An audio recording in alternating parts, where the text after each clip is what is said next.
So last week we kind of let off the show with this Joe Justin Herbert argument where we were basically like, the problem is people, they immediately jump into ranking debates or all-time debates, or hey, if this guy isn't the best quarterback in the league, he must be terrible. Like the overreaction theater in sports and the attention span, I would say, even technology, with culture, with content, has gotten to the point where I don't feel like we can appreciate the the art of development and just like letting people be who they are and uniquely embracing that. And nothing else could, I'll kick it back to Evan because it was kind of Evan's, largest point. But I always try to take one of our like ending points from last week and then tie it into this week. And you'll see that we're going to talk about the UFL, and we didn't expect Chase Garbers to basically be out. Some of you didn't know who he was 4 weeks ago. He became kind of a flash in the pan star in this league because of his preseason, exposure with the Raiders, and then just, letting the, pretty much doing exactly what you would expect though, but doing it efficiently to the point that, he started to get attention. And then all of a sudden he's out for what I thought was an undisclosed personal, what they were calling a personal incident. He was on the IR, basically going to miss the whole season, which kind of leads into a whole nother discussion that I think we'll probably get into at some point during the show. But what was kind of your takeaway, or just like based on my intro, like kind of how I did that lead in? What do you guys think of that? Like, that's kind of what I think about sports, anyways. Is we're such quick reactors to either the top or the bottom that a lot of times we don't appreciate the full art of the sport. Yeah, I found it strange that I cannot find anything about Garbers' injury even still after they announced. Yeah, it says undisclosed injury, but then it says he got it late in the game. So like, is it a personal matter? Is it like did he tweak something he didn't want to say? Like, yeah, he took a hit in the third quarter, and they just didn't say what he did. Like, what did no one want to tell us that like he was one concussion away from being Alzheimer's, and now he knows he's going to be in steep decline, and he doesn't want to disclose that kind of stuff? Like, but in truth, though, that is part of maybe that's what it is. Where he's like, what? He got cleared to play when he probably shouldn't have. Like, maybe he was already far enough along, like where a boxing commission wouldn't clear him. Right. We know that kind of scenario. But they let him play anyway, so the first big concussion he gets, well, you're done. You're probably never playing any sport ever again. This was your shot. And let's be clear, we're not speculating so that way we know. Exactly. Like we're just trying to figure out. Like, I'm spitballing. Like, I'm trying to think of what injury he could have gotten off of that hit that would end his season without us just like, does he just not want to say he has a season-ending concussion? Or like what actually got injured that would be so private? Like in a sport where we hear about knee, elbow, rib, groin, ham, like every injury is fully disclosed in all of sports. Like, even now people saying I'm taking a step away from mental health, like even that is okay. What does he not want to disclose? So according to Sports Illustrated, UFL at Sports Illustrated on Twitter, apparently it's a wrist injury. And that's the only source I've found that was willing to even disclose what it was. I don't understand why it's so hidden on social media, news sites, wherever. It seems very odd. Part of it may not even be his fault. Like, let's be honest, the decline of the interest of the UFL is unfortunate, and we've even seen it in the DFS circles. Week 1, the single entry contest was $800. The same single entry contest is now $200 total prizes. Same with that contest. So interest is definitely kind of drained, which means you're not going to get the best reporting. But I don't want to get it confused here. We're not saying that he owes us an explanation. It's It's just odd that it's not available. And the fact that it's not available kind of makes you almost witch cash, which unfortunately We're all skeptical. Like, people are skeptical. We have Right. always been like, from when we were ancient people, we needed to be skeptical of our surroundings to survive. Like, we're just skeptical of stuff. So like, when we see something that doesn't seem to fit, doesn't compute to us, yeah. we wouldn't have made the same decision. Why? It's always going to be asked. But like you said, we're not saying he has to give us an explanation. We may never know the full thing, but we do know that he is not going to be playing. So that leaves us with the best thing we can in DFS, a min-price quarterback. It's a left wrist injury, and that's all we know. Yep. He probably, so throwing wrist? I thought he was a righty. So I think he was. No, he was a righty. You're right. Yeah. So it's a non-throwing wrist, but yeah, that's probably something you don't want to fall on, make it worse. Yeah, exactly. Okay, so, but like, that just leaves us a situation that we have to deal with. Yep. Which I love as a DFS player when you kind of have these big moments of like, hey, this was supposed to be this way. Like, the slate was looking like A for the majority of the week. We're going to throw B at you. And as players, you have to decide whether you want to go with that flow originally or you want to make this major adjustment. Because I do think, I'll say it this way, and I think you guys would agree with this, even though I do think we'll disagree a bit on how to construct around it. I do think this decision, whether you play the 6K misprice, obviously, quarterback, definitely it defines your lineup. It will define what you want to do, what you're saying about your lineup, and that is the fun for me. It's like being a DFS player. It's not just winning money or being profitable or being like, hey, we have a following now. Juno's going to win money when we tout it on our show. Our followers, our community, they're going to win too. It's that I have this ownership, that I believe this, that I'm putting my money on the line, putting my lineup out there. It's concrete. Once that contest goes live, all my information, all my thoughts, it's all compacted. It's right there. You get to basically unlatch the briefcase and see all the items inside. That's what I enjoy about it.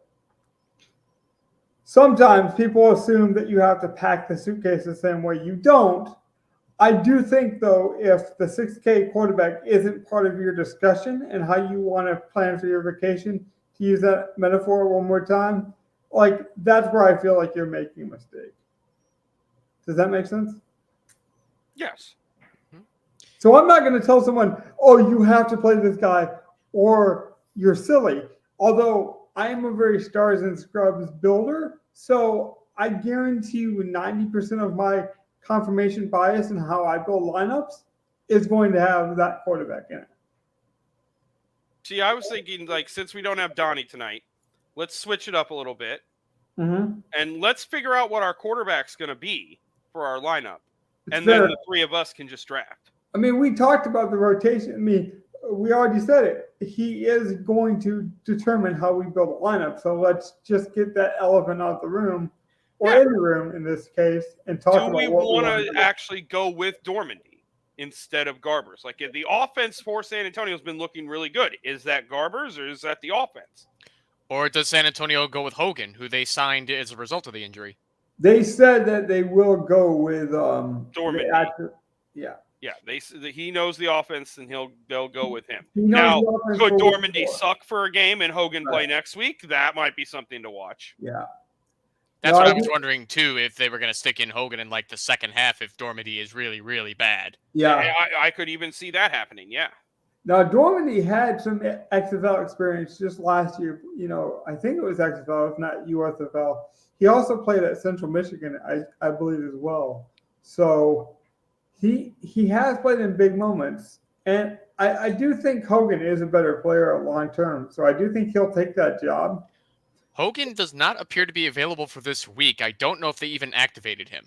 They may not have. Like, they've been saying that Dormandy is playing this week, so they may just have it set for him And Hogan might just be contingency. They'll see if they activate him the day of. And I only bring that up, great word, by the way, Gov, contingency, because I only bring that up to say we do play a week-to-week game, but don't think because we play this guy this week, if that's what we choose to do, we're saying he is the one-for-one replacement. I think there's a good chance Kevin Hogan's coming in there to compete for the job.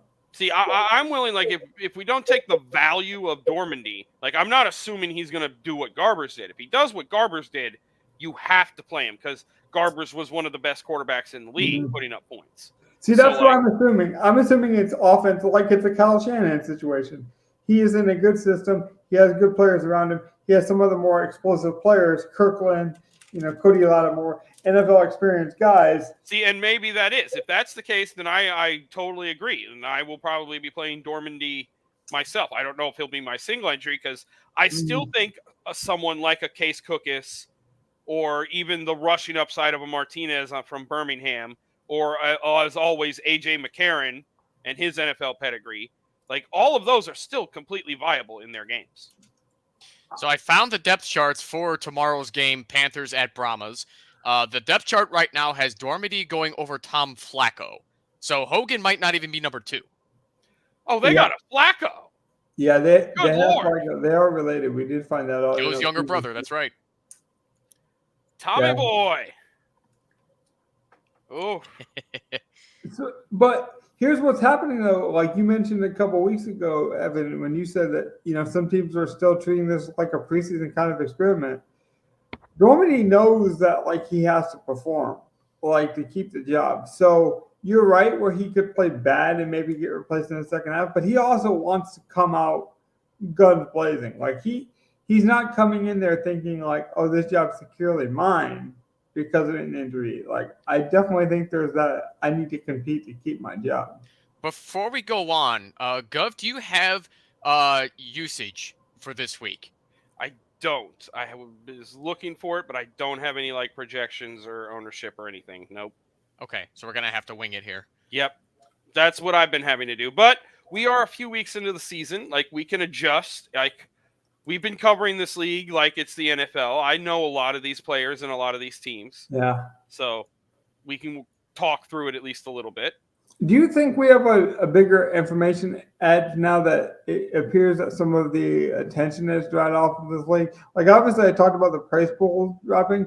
Like, what effect, just quickly, because you're kind of a game theory lineup construction thinker, what kind of impact do you think that's going to have? Because, like, I do think it's a big drop-off, is it not? Like, we do see contests and bigger, sports, NFL, baseball, whatever, they'll drop off when the interest does wean, but like I think all of them tend to drop off near the end of the season, but like right here in the middle of their season, right? Like, well, they had like 2 straight weeks in a row where contests didn't fill, so like that's just what they're going to do. That's what they see that for some reason there wasn't as much interest, so they make the contest smaller just so that they'll fill. There's still like there's still a 10K up top. It sucks that there's not a 20K, or even like a 30K or a 50K, which like there's like 20. Like, I don't want to say 20, but like there's multiple tournaments in NFL every Sunday where you could win 50K or more, just depending on the prize. That's not going to even happen in niche sport. Like, even the UFC is considered a niche sport, even to the DFS circles. Like, a much bigger sport in terms of scope is still considered niche in the NFL. So, like, that, but I do have a question to follow up, because, like, say you're Juno, you're excited, you won a couple of weeks ago, you're supporting your friend Donnie's podcast, like, you win, you're enjoying it just like we are. Because we've always said to attack like single entries for NFL, for these bigger contests. Do you say, like, my information edge is so much bigger, I just need to attack the bigger contest, even if it is the 20 max? Like, is it smarter to just go and attack the 20 max, even if it's not single entry, given the single entry is so low in prize pool? No, because ideally you want to play, like, the smaller contests are easier to win. Like, there's less people to play against. Like, that's just how it is mathematically. Yeah. So, like, I would still consider playing within your limits in just the smaller contest. Yeah. Maybe you'll win it more often, even if it's a smaller prize pool. Like, yeah, when it was $800, you had like $250 up top. That would have been great. But when it's $200, it's $50 up top. You still won that, and it was still good. Mm-hmm. I see the wheels spinning. Evan, do you have any comment or any kind of thing to add, just as a new guy to like formats and how DFS is thought about? Like any theory that you would have to give to the people at all? Nothing in particular. No. I mean, the thing with the UFL games though is that it's just going to be a niche game for a long time because it's still growing in its Right. fan base, right? Like most people are going to do NFL where it's legal because everybody fucking knows the NFL, right? Oh yeah. And even if you don't, you're gonna get even like don't even think about it from a customer base standpoint. Think about it from a an advertisement base. Like they can get KFC to sponsor a Sunday Night Football game, or they can get the local beer companies to say like, well, we're not welcomed on television stations between 7 and 9 p.m. We can go on to a DFS website, give away $10,000 and get attention that way. So like we just have to know what it is. The prize pools are smaller. That is part of being niche, but like our edges are sharper, and they're going to stay sharper because it is less of an audience. So there is some advantage to it as well. I just want to point that out before we continue to build. But does anyone else have any other thoughts? Because I don't want to play anyone from. I just want to stay away from Martinez and Corral, because like the coach was even non-committal this week about, well, I think he said that Martinez would be the starter, but they were both still going to play. So like even after a really good showing, he still won't commit to a one quarterback system. That scares me from a DFS perspective. That's true. Like I really like Martinez, but like if they're gonna start Corral and it's gonna be that way, it's really hard to play him. It really is. But his upside like is there completely. Oh yeah. Like even in the games where they did split the first couple weeks, like he had a great game too. He outplayed Corral game 2. Well, I mean, like it's not there's still a chance Corral starts just for like easy, like an easy first series in that, and then Martinez comes in on third down and plays like a bunch. Actually, like I could even see him outplaying Corral easily. And but don't get me wrong, I take the chance on it. It's a tough one. Well, Lindsey Scott's doing a lot of the same stuff a bit later in the year because he was injured the first week or so. He's doing a lot of the same stuff with Luis Perez over with Arlington, where anything near the goal line or like that green zone area, Lindsey's coming in and utilizing the legs. I mean, you could say it's like a Taysom Hill kind of Derek Carr role with the Saints, but like when we're talking, these scores are it's not as explosive as the NFL, like the plays and the talent. So when you do get a touchdown, it's almost more important because you're not always going to get the high scoring games, I feel like. Yeah, I mean, it's very clear that this talent pool in the UFL is nothing like the NFL talent pool, which allows us to see things that you don't typically see in the NFL, like field goals, for example, are better than they are in the NFL because UFL defenses and the ones on special teams are not as good at creating pressure compared to the NFL ones. So you see more missed field goals in the NFL in comparison. Now, granted, some might try to argue that, well, it's just because the NFL, maybe the scouts get it wrong by getting shitty kickers, like who was a terrible kicker in recent years, like what's his face, the Raiders kicker's younger brother on the Packers. Carlson. Yeah, the younger Carlson had a rough first season with the Packers. A lot of it could be just the yips as a rookie, and but that's the thing. The NFL is a much greater stage than the UFL, and that allows us to see different things in the UFL, which I think makes it better. I'll be honest, maybe this makes me a bit of a noob, but like in the NFL, I rarely turn on the broadcast. Part of that's just because the kind of narrative and like casual like cadence of the broadcast is just like, hey, let's let's provide this service, but let's not offend people to the point that like they almost have this vanilla cadence to them. But I also know a lot of the players. I know the rules. Like I'm so familiar with it, I can basically watch the game on mute with a podcast, and then I feel like I'm multitasking. It's kind of refreshing, believe it or not, that I don't know everyone on the UFL. So a lot of times I'll have to actually watch the broadcast to learn names, to learn numbers, And then they do have interesting things like letting you in the huddle. They're mic'd up in situations. They even mic up their coaches. Like I do like all that little nuanced stuff. So let's go back to the largest conversation. We're giving the people a little bit of everything tonight. Some, conversation with a lineup. And sometimes I think that's what you need to build a lineup. It's not just like, cookie cutter, this guy's 8K, let's plug him in. There is some deeper conversations to be had week to week. I'm still not sure what else we should do besides. I don't think there's any other way for me. I have it mostly down to between Dormandy and Cookus with the consideration of Martinez, but like I would say 50-50 Dormandy Cookus in my book if I were to make a choice. I feel like we should take a chance on Dormady this week because Cookus has not impressed me all that much. His completion percentage was a hell of a lot better, but that was against a tough Birmingham defense. But the fantasy production he's putting up doesn't impress me enough for his price. All right, so I guess we're going Dormandy.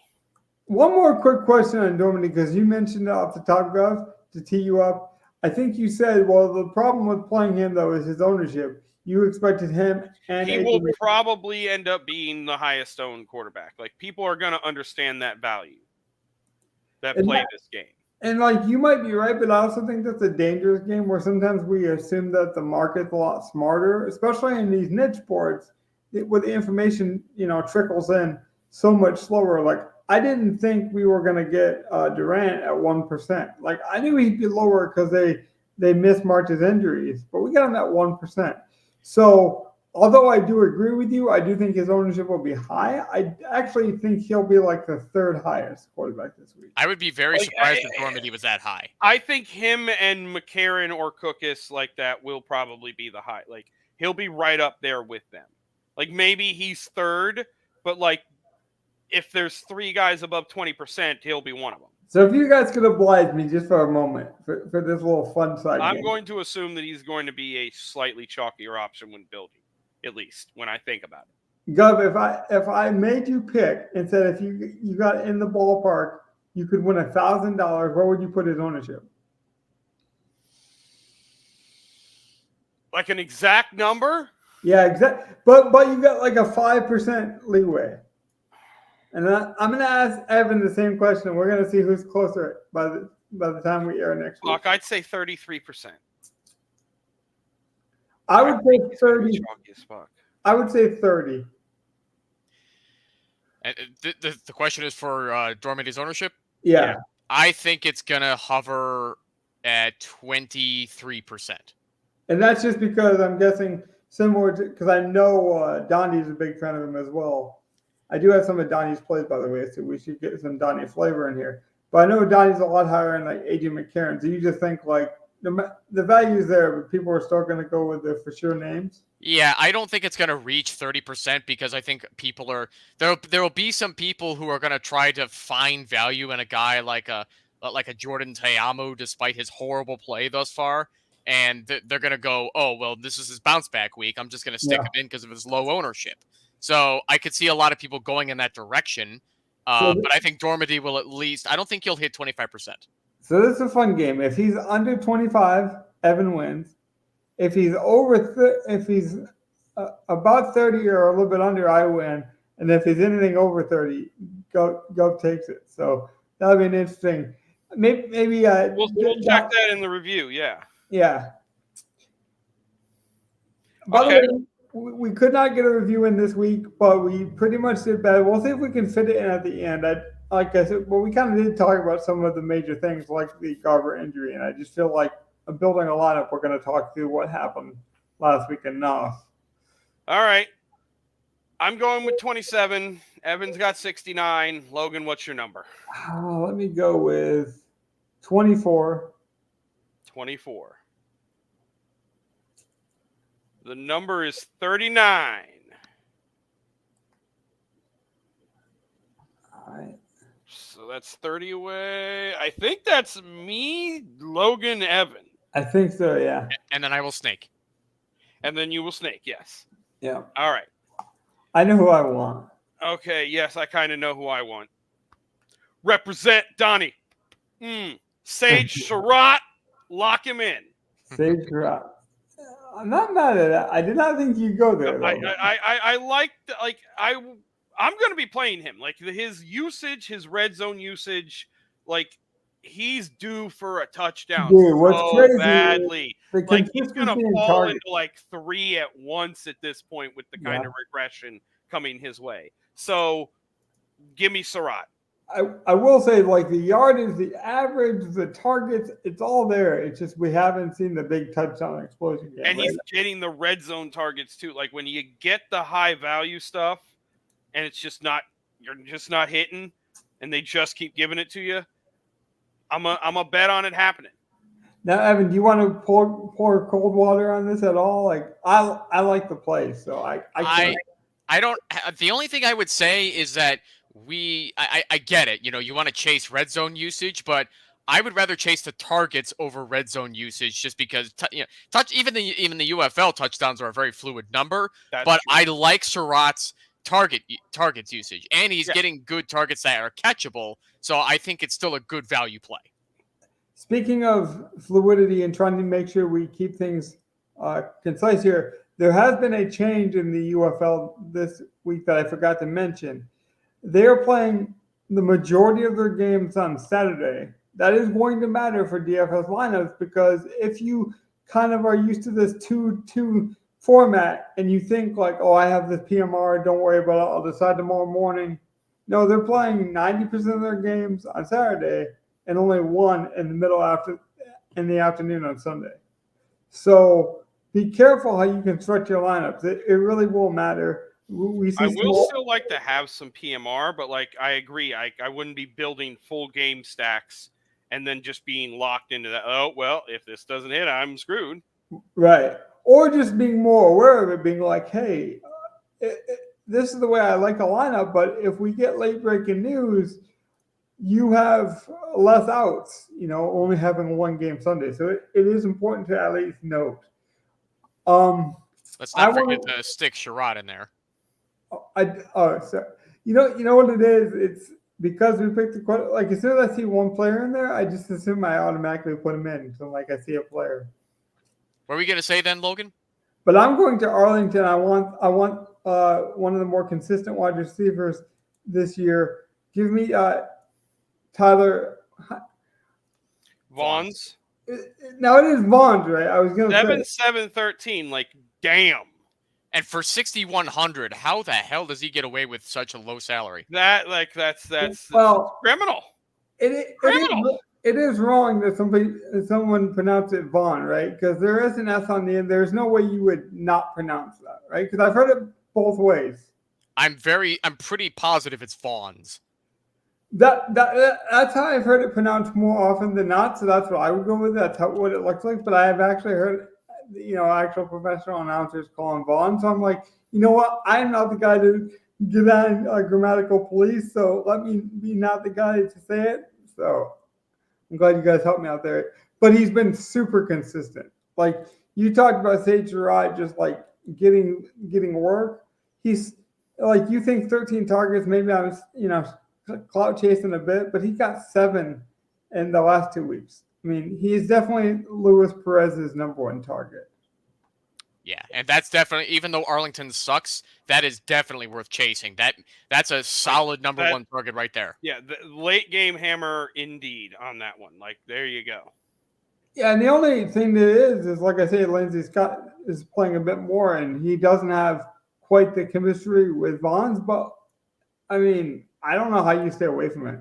Like, it's one of those things where I'm going to get Vaughn's in there. I didn't pick it this time.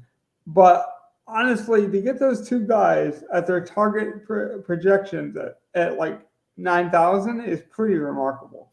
And both Surratt and Bonds aren't pulling, like, none of these weeks they've been pulling more than like 12% ownership either, and probably more like sub 10. And I want to say it's because Arlington's not known for scoring a lot of points.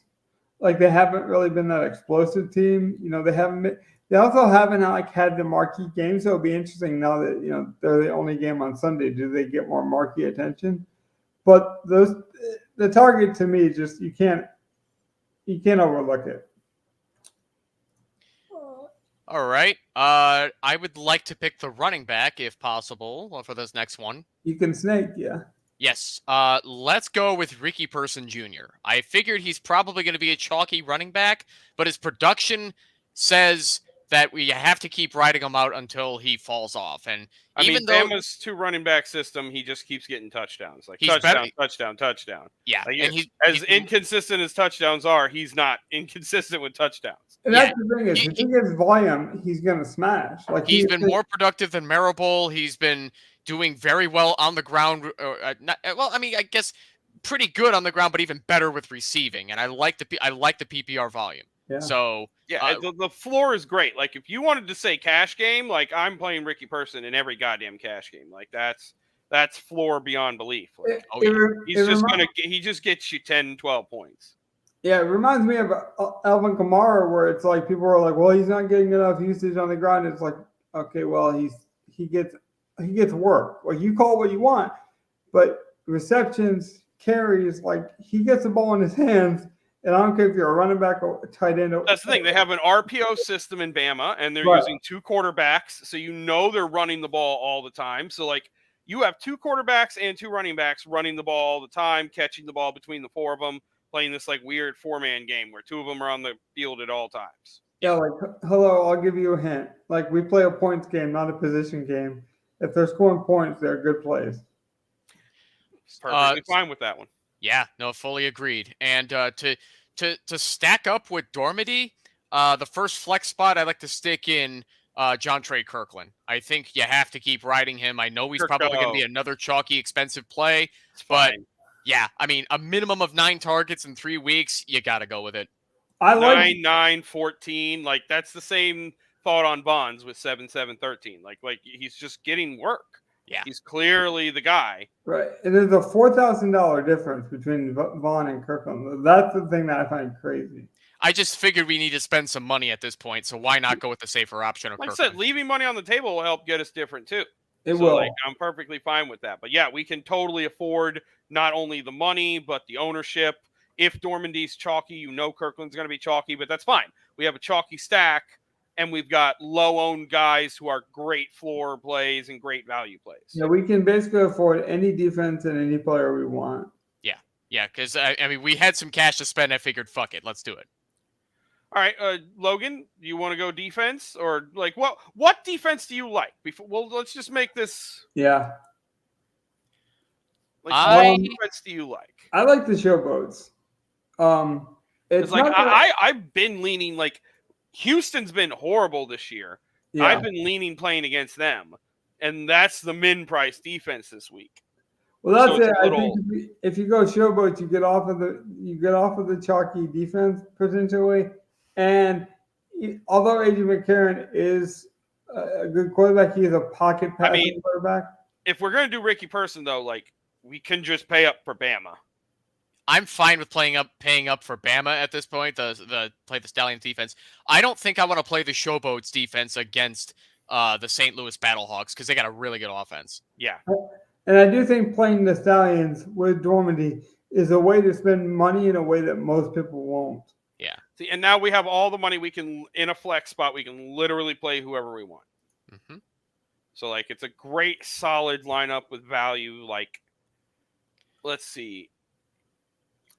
I kind of like getting either a bring back from that Memphis St. Louis game or double stacking San Antonio. This might be the fastest. Stevenson might be one of the fastest wide receivers in the league. Hasn't really been able to show off his speed yet.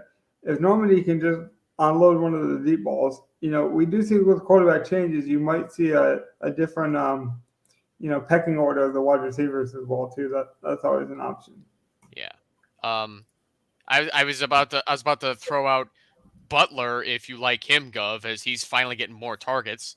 Yeah, Butler's a solid pick. He is finally getting more. He definitely is getting more targets. I think he is the biggest player in the league. Like he is the Mike Evans of this league, essentially. See, like Shepard or Butler would honestly be good in my mind. Either one. Yeah, and it gives Like us a getting battle. one of the St. Louis guys on the other side of Surratt. I like that. Yeah. I think if we went with Butler just from a statistical standpoint, I think we'd have the best target projection for that you could have, including our running back. Like these guys get the volume. If we did good with something like that. So we have 1,300 on the table. Do we care to upgrade from anybody at this point? I don't think so. No, I actually like. Since we're getting our like we're playing all great plays, honestly, but like they're all value. Like so, like, do I want to get off of Ricky Person? Maybe. Do I want to get off of Tyler Vaughn? Maybe. Do I want to get off of Sage Surratt? Maybe. But like that's who the guys who you'd pay up off of. So like those are all 6K guys. So like what's in the 75 to 79 range even? Darius Victor or Cameron Harris? Marcel Aitman. Corey Aitman. I will say, Donnie has Sage Surratt and Butler and both of his lineup. Well, he has Sage Surratt in both of his lineups. He sent me as a guy if we needed a last man in for his selection. He had a lot of Butler too, so he would probably break the. So basically, it would be: do we want to go up at running back to like a Harris or a Victor? I'll just short them. Or do we want to go up at wide receiver from Vaughn to like Papali or Aitman? Yeah. I have not been that impressed with Cameron Harris. So if he's also going up against the Birmingham defense too. I also don't mind leaving the 1,300 on the table. Like I like our lineup. It's different. No. It's definitely going to have some low-owned plays, but like I also believe we're going to have massive chalk in Normandy and Kirkland. No, I think you're right. We could leave it. Now we could get up to Durant with Wayne Goldman on as well. I mean, just like what Gov said, though, I mean, I'm fine with leaving what we have in there. If we have to leave 1,300 on the table, I think we'd be fine with it because I don't want to upgrade to a more expensive bad play.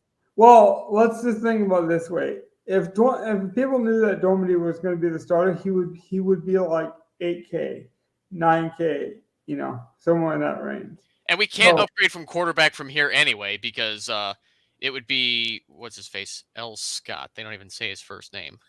Like honestly, the only move I would do with the 1,300 would be to go from Surratt up to Stevenson and double stack Normandy.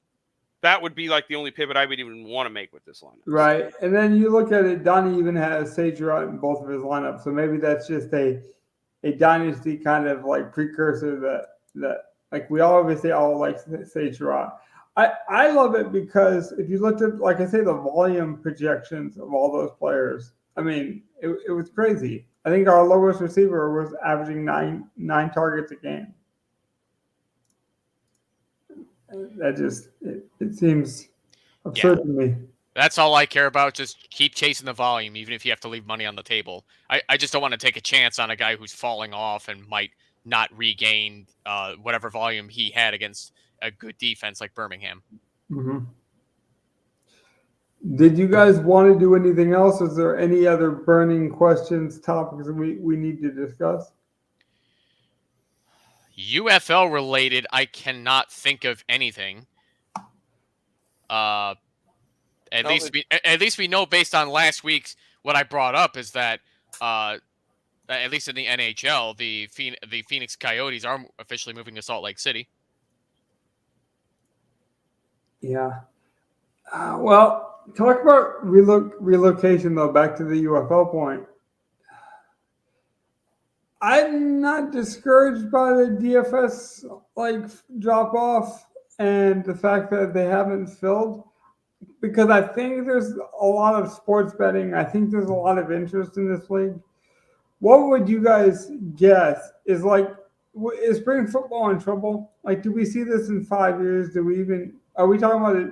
Because I'm kind of tied to it. Like, there is an emotional attachment to it because we started this podcast right around spring football. So, like, I will always have a unique kind of connection to a league like this. I think I it's enjoy it, but like anything as a fan that we should be doing, anything we could do even on this podcast to promote it better. I think it's just too early to say whether or not it's in trouble because even though they combine two leagues, it's still a brand new league. Let's be Mhm. honest, and they're trying to compete with baseball in addition to NBA finals. I don't follow hockey much. I don't remember where they're at in their They're in playoffs the right now. playoffs. Yeah, Yeah, they're both in like the early playoffs. yeah, and then there's a couple of spring college football games too. So there's still quite a bit going on. It just the UFL just needs to just continue to gain its spring Yeah, keep popularity, get people playing used games. to it. Like Yeah, like keep playing games. And try not to discourage people into thinking, "Oh, we're just a lightweight version of the NFL," like we've discussed before, because it's not. They're trying to be independent of the NFL, in addition to taking on guys straight out of college. Gives them a chance to get some playing experience. Maybe they can make an NFL roster someday. And what we talked about a couple weeks ago with Durant, like we're not expecting any of our calls to exceed the level of Durant again. Of course, that's what we want, but that's the dream, right? That's like if everything works out, then we are kind of like we got the golden ticket. We got to go through the gate. But the journey, the reason I build this lineup and have this kind of discussion with you guys is so we can walk up to the gate. Like once I get you guys to the gate, then we're kind of on our own. It's like you got to get into the theme park yourself. You each have your own themes, your own ideas, your own ways of building. But so, but here's the thing: is that some people get used to a certain thing, and I think if you're looking at it like football, and you think about like we talked about at the top of the show, everyone's like, "Oh, the NFL is great because they have all these big players." It's like no, but they're also backed financially by big opportunities and stuff too. So like we have to let the NFL grow, and like part of the reason I like the UFL, if I'm being honest, is the fact that it's new. It is kind of that grunge factor of like my music taste of like, oh, you don't know this band yet? That makes them extra cool. Oh, you don't know the new girl's coming to town and she's a good hang? Well, I'm gonna ask her out before anyone else finds out, before that Monday morning. So like there is that newness to like, appreciating something that I feel like I say, the prize pools might not be the biggest, but I do think this is where you can have fun. You can really grind an edge. Yeah, what the UFL also has to build upon is getting more than 8 teams. I mean, having an 8-team professional league on a national stage like this, that's kind of a hard sell. You got to get more teams eventually, and that's what they're going to work on. They're going to keep with getting the product exposed to the point where more people watch, and then get more interest for expansion teams. Well, I'll end on this, and then we can even end it, or if you guys got anything to extend it. But here's the thing that I thought made the NFL draft really interesting from a gambling perspective, and where I think betting and sports books and props really took DF or not DFS, like NFL prop betting and the information game to another level because no one's playing any games, no one's doing any of that kind of stuff. There's no athletic, like advantage that you can gain. But if you're a grinder like me and Gavar, and you follow DFS support groups and communities, and you're all grinding information and trusting your gut, there is edges to be had for these prop markets. Over under. Do you think he'll go in the top 10? Who's going to go in the first round? Do you believe that the Commanders are taking Daniels? If you can really grind the edges, that gives you such an advantage. And I think the UFL is a lot the same way. It's like, yeah, it's not the funnest thing to do always on a Friday night to grind the edges of of Twitter, or the WNBA, another niche sport I followed. But when you can turn that $5 beer night into a $50 Saturday morning, it makes that grind so much more of a worthwhile adventure. So You got to pick your priorities. Anything else you guys want to mention before we wrap up? I got nothing else. I'm just ready for the NFL draft at this point.